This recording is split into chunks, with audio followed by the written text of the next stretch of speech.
જય Hind. Only for study ચેનલમાં તમારા દરેક મિત્રોનું હાર્દિક સ્વાગત છે. તો મિત્રો, જે ટાટ એચએસ અને મિત્રો જે ટાટ એસ છે એ બંનેની પરીક્ષા મિત્રો ટૂંક સમયમાં આવી રહી છે.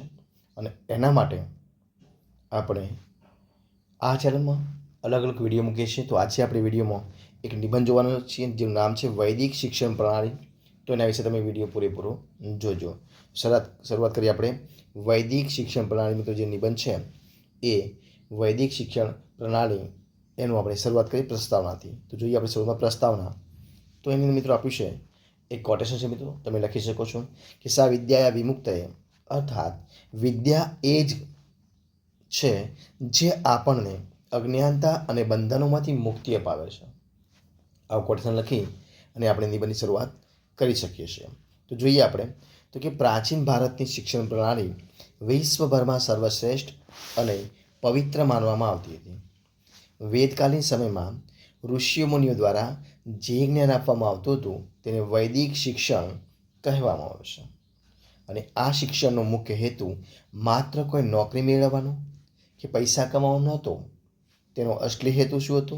તો માણસનો શારીરિક, માનસિક અને આધ્યાત્મિક એટલે કે સર્વાંગી વિકાસ કરવાનો હતો. તે સમયે શિક્ષણ મિત્રો એ માત્ર પુસ્તકો ગોખવાની રીતે નહીં, પરંતુ જીવન જીવવાની એક સાચી કળા હતી. એ પ્રમાણે હતું. તો જોઈએ આપણે આગળ નંબર બીજો મુદ્દો જોઈએ આપણે કે ગુરુકુળ પ્રથા અને આશ્રમ જીવન. એના વિશે આપણે ચર્ચા કરીએ. તો ગુરુ એમાં મિત્રો આપણે કોટેશન લખી શકીએ. ગુરુ ગોવિંદ દોનું ખડે કાકે લાગુ પાય, બલિહારી ગુરુ આપને ગોવિંદ દિયો બતાય. ત્યારબાદ આપણે આગળ લખી શકીએ કે વૈદિક શિક્ષણનું મુખ્ય કેન્દ્ર શું હતું? ગુરુકુળ અથવા તો ઋષિ આશ્રમ હતા. હવે જોઈએ એ ક્યાં હતા? તો કુદરતી સાનિધ્ય. તો કુદરતનું સાનિધ્યમાં હતા. તો કે ગુરુકુળ સામાન્ય રીતે કોલાહલવાળા નગરોથી દૂર જંગલોમાં કે નદી કિનારે કુદરતના શાંત વાતાવરણમાં બાંધવામાં આવતા હતા, જેથી કરીને વિદ્યાર્થીઓ એકાગ્રતાથી ભણી શકે. ત્યારબાદ સમાનતાની ભાવના. તો કે ગુરુકુળમાં રાજાનો દીકરો હોય કે ગરીબનો, બધા જ વિદ્યાર્થીઓ એક સમાન થઈને રહેતા હતા. બધાએ સાદા કપડાં પહેરવાના, આશ્રમની સાફ સફાઈ કરવાની, ગાયો ચરાવવાની અને ગુરુની સેવા કરવાની. આનાથી વિદ્યાર્થીઓમાં નમ્રતા અને શ્રમનું મહત્ત્વ વધતું હતું. ત્યારબાદ આપણે જોઈએ ઉપનયન સંસ્કાર. એ કોને કહેવાય? એટલે કે શિક્ષણની શરૂઆત. તો બાળક જ્યારે ભણવાની સાચી ઉંમરે પહોંચે, એટલે કે સામાન્ય રીતે 8 વર્ષથી માંડી અને 12 વર્ષની ઉંમરે પહોંચે ત્યારે તેનો ઉપનયન સંસ્કાર એટલે કે તેને જનોઈ વિધિ કરવામાં આવતી હતી. અને આ સંસ્કાર થયા પછી એના પછી જ બાળક સત્તાવાર રીતે ગુરુકુળમાં પ્રવેશ મેળવી શકતો હતો. અને આ સંસ્કારને બાળકનો બીજો જન્મ એટલે કે દ્વિજ માનવામાં આવતો હતો, જ્યાંથી તેનું ભૌતિક જે જીવન પૂરું થઈને એક પવિત્ર અને જ્ઞાનમય જીવન શરૂ થતું હતું. ત્યારબાદ વિદ્યાર્થી બ્રહ્મચારી તરીકે ઓળખાતો હતો. આગળ મુદ્દો જોઈએ મૌખિક શિક્ષણ અને ત્રિપદી પદ્ધતિ. તો તે જમાનામાં આજના જેવા છાપેલા પુસ્તકો, કાગળ, પેન કે ડિજિટલ સ્ક્રીન નહોતા. તેથી આખું શિક્ષણ મૌખિક પદ્ધતિ પર આધારિત હતું. અને આ માટે 3 મુખ્ય રીતો વાપરવામાં આવતી. કઈ તમે જોઈએ. નંબર 1 આપણે પહેલું છે શ્રવણ એટલે કે સાંભળવું. તો ગુરુ વેદના મંત્રો કે પાઠ મોઢેથી બોલતા અને શિષ્યોથી એકાગ્રતાથી સાંભળીને શુદ્ધ ઉચ્ચારણ સાથે યાદ રાખતા હતા. બીજું મનન કરવું એટલે કે વિચારવું. ભણાવેલા પાઠ પર વિદ્યાર્થીઓ એકલા બેસીને ઊંડો વિચાર કરતા, જેથી જ્ઞાન મગજમાં બરાબર બેસી જાય. ત્યારબાદ ત્રીજો છે નિધિધ્યાસન એટલે કે જીવનમાં ઉતારવું. જે જ્ઞાન મેળવ્યું છે તેને માત્ર યાદ રાખવા પૂરતું જ નહીં, પરંતુ પોતાના રોજિંદા વ્યવહાર અને ચરિત્રમાં લાગુ કરવાનું હતું. ત્યારબાદ આપણે જોઈએ મુદ્દો આગળ 5મા નંબરનો શું છે? તો કે વ્યાપક અને જીવનલક્ષી અભ્યાસક્રમ શું હતો એના વિશે ચર્ચા કરીએ. તો વૈદિક શિક્ષણનો સિલેબસ ઘણો મોટો અને વ્યવહારિક હતો. તે માત્ર ધાર્મિક બાબતો જ નહીં, પરંતુ દુનિયાદારી ચલાવવા માટેના તમામ વિષયો ભણાવવામાં આવતા હતા. આગળ છે વેદ અને ઉપનિષદ.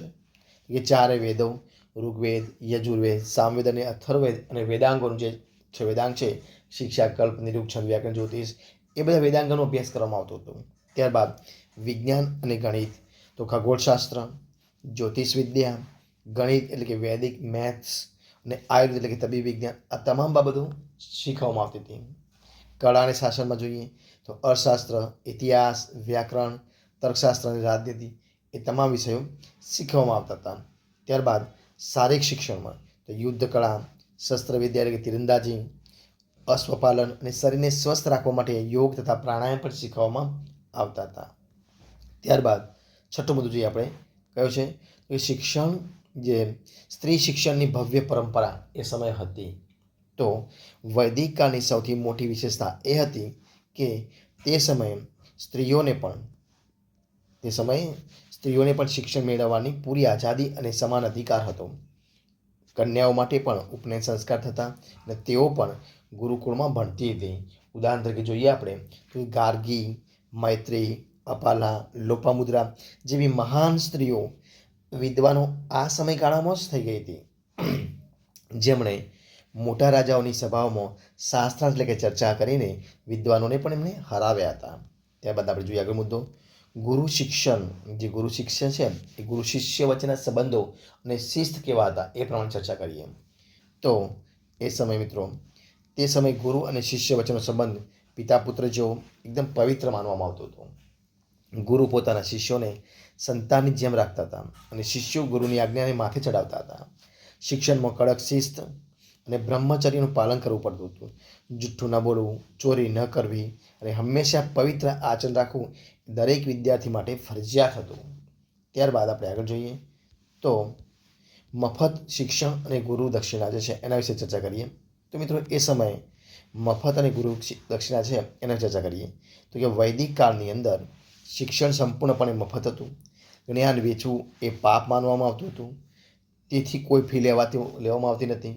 ગુરુકુળનો તમામ ખર્ચ આજુબાજુના રાજાઓ અને ધનિક લોકો દ્વારા જે દાન મળતું એ દાન તથા ભિક્ષાથી ચાલતું હતું. જ્યારે વિદ્યાર્થીઓનું ભણવાનું પૂરું થાય એટલે કે સામાન્ય રીતે 25 વર્ષની ઉંમર પૂરી થઈ જાય ત્યારે તે પોતાની શ્રદ્ધા અને શક્તિ મુજબ ગુરુ દક્ષિણા આપતા હતા અને ગુરુના આશીર્વાદ લઈ ગૃહસ્થ જીવનમાં પ્રવેશ કરતા હતા. ત્યારબાદ જોઈએ મિત્રો આપણે છેલ્લો મુદ્દો જે છે આપણે ઉપસંહાર. તો એની અંદર મિત્રો જોઈએ કે અસત્તો માં સત્ગમય, તમસોમાં જ્યોતિર્ગમય, મૃત્યુમાં અમૃતગમય. અર્થાત હે પ્રભુ, અમને અસત્યમાંથી સત્ય તરફ લઈ જા, અંધકારમાંથી પ્રકાશ તરફ લઈ જા, મૃત્યુમાંથી અમરત્વ તરફ લઈ જા. એમ કરી આપણે નિબંધ પૂરો કરીશું. અને જે છેલ્લો મુદ્દો છે આપણે એટલે કે એનો સમજશું તો કે વૈદિક જે શિક્ષણ પ્રણાલી છે એ વૈદિક શિક્ષણ પ્રણાલી એ ભારતની ભવ્ય સંસ્કૃતિનું હૃદય હતી. આ શિક્ષણ પદ્ધતિને કારણે જ પ્રાચીન ભારત જગતગુરુ તરીકે ઓળખાતું હતું. આજના આધુનિક યુગમાં આપણી પાસે ડિગ્રીઓ અને ટેકનોલોજી તો છે, પણ નૈતિકતાના મૂલ્યો મિત્રો અને સાચી શિસ્ત ક્યાં ખોવાઈ ગયા છે. જો આપણે દેશના યુવાનોને સાચા અર્થમાં સંસ્કારી અને મજબૂત બનાવવા હોય તો આજે જ આપણે વૈદિક શિક્ષણના ઉત્તમ સિદ્ધાંતો અને સંસ્કારોને આપણા આધુનિક શિક્ષણમાં ભેળવવા ખૂબ જ જરૂરી છે. એમ કરી આપણે નિબંધ પૂરો કરીએ છીએ. તો બધાને best of luck. Thank you.